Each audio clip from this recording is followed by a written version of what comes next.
My name is Beth. This is my husband, Steve. And we have a testimony of the healing that God did for the two of us that we would like to share. We are from Grand Rapids.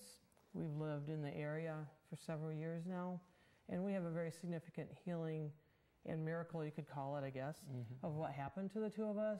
Back in 1986, after the birth of my first daughter, our first daughter, I never had headaches like ever in my life. And all of a sudden, after our oldest daughter, Anna, was born, I started getting these really weird headaches. And they'd kind of come and go, and I could take medication and sleep it off. And, you know, then they'd go away. And as time passed, they would become more and more frequent. And then after the birth of our third child, the headaches got much more severe, and we knew it was, you know, time to quit having children and start to try to deal with these headaches. And as time passed, the headaches started to get worse and worse. And several years later, then I would have a headache, a migraine headache for 8 days, and then it would go away for 8 days. Then it would come back for 8 days, and it would go away for 8 days. And I would be in a dark room for 16 days out of the month.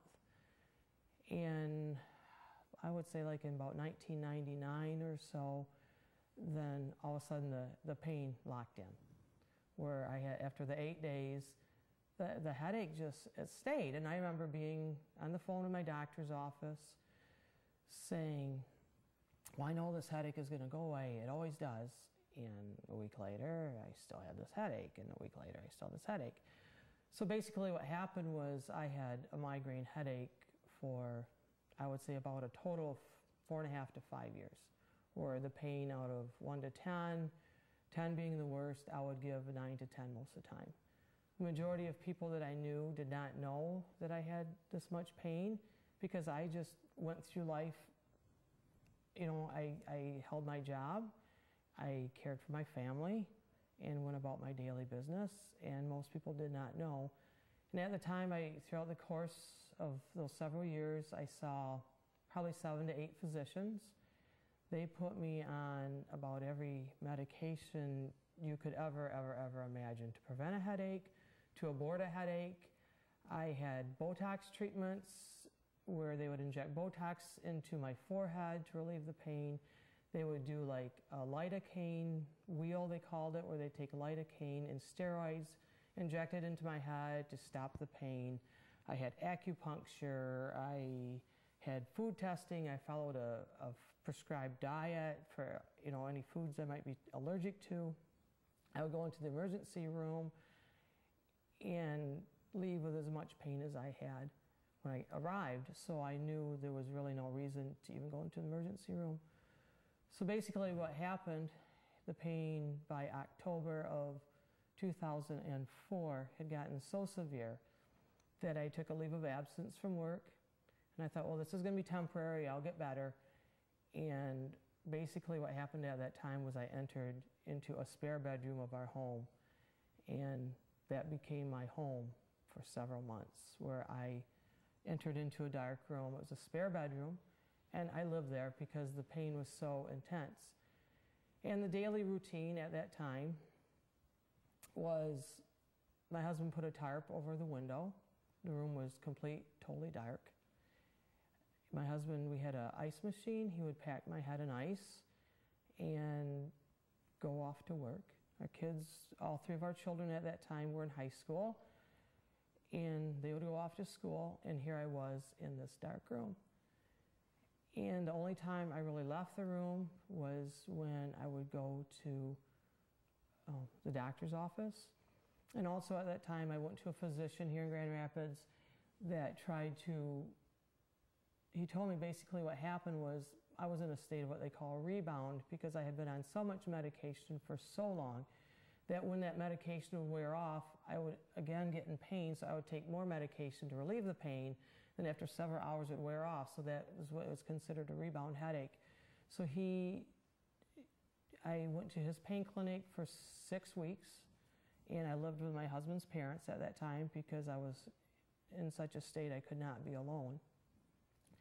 And went there for 6 weeks, and he got me at least out of the state of rebound, off all the medication I was on, but I was still in just a boatload of pain.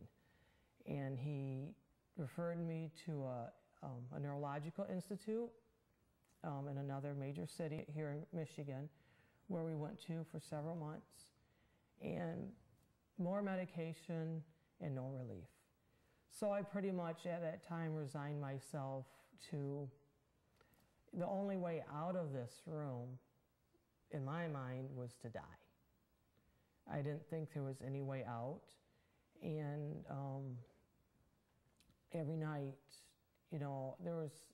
every night before I would go to sleep, I was on so much medication even then, that I would take my medication and it would just make me sleep. And I would ask God before I went to sleep, either you take me in your sleep and let me die in my sleep, or you return. Or you return for the second coming. And I thought that was the only way out of that room. I think maybe Steve, maybe you should pick it up from here. Yeah, this is where the good news comes along. We had a phone call from a younger guy at our church, and he was real nervous about calling me about this because it was something that, with the background I was raised with, we really didn't hear much about. But he told us about how his sister had prayer with a pastor from out of state who had gifts of discerning spirits and gifts of healing, and how she had the same problem Beth did, and she was getting a lot better. And they were going to have a service at his parents' house in a home near ours.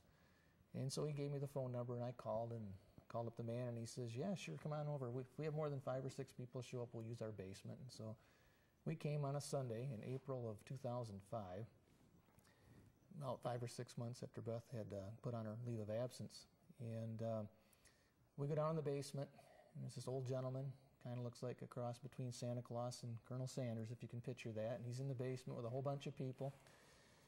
And he gave a little teaching time before he had his healing service, and he spoke on Daniel, in one of these chapters where Daniel was speaking of seeking revelation, and how this angel came and told him that he would have been there sooner to give him revelation, but he was contending with the prince of Persia till another angel came to help him, and things that are not really commonly spoke about in the Bible, that we don't really understand a lot about, it seems. But he was speaking about how that's the confrontation of the forces of evil, or the devil, against godly angels and so forth. And then he spoke a little bit about spiritual warfare and how that plays into sickness and illnesses, at least certain types. And then he started his a healing service. And in the actual part of the healing service, he spoke about the difference between healings and miracles. That miracles are immediate, and healings take time. But when the Holy Spirit's involved, these healings usually are speeded up. And it was just very interesting, because he also made the statement that we cannot manipulate God.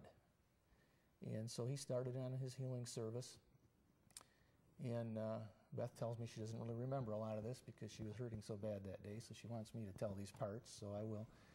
But it was our turn to go up. We hadn't really seen anything dramatic happen yet. The gentleman prayed over a little girl that had a blood bleeding disorder, things that you really couldn't see any changes. And Beth went up, and he anointed Beth, prayed for her, and her headache actually got worse at that point. And then he looks at me and he says, what would you like prayer for? And it was kind of like, well, what do you say at that point? I have a bit of a medical background too.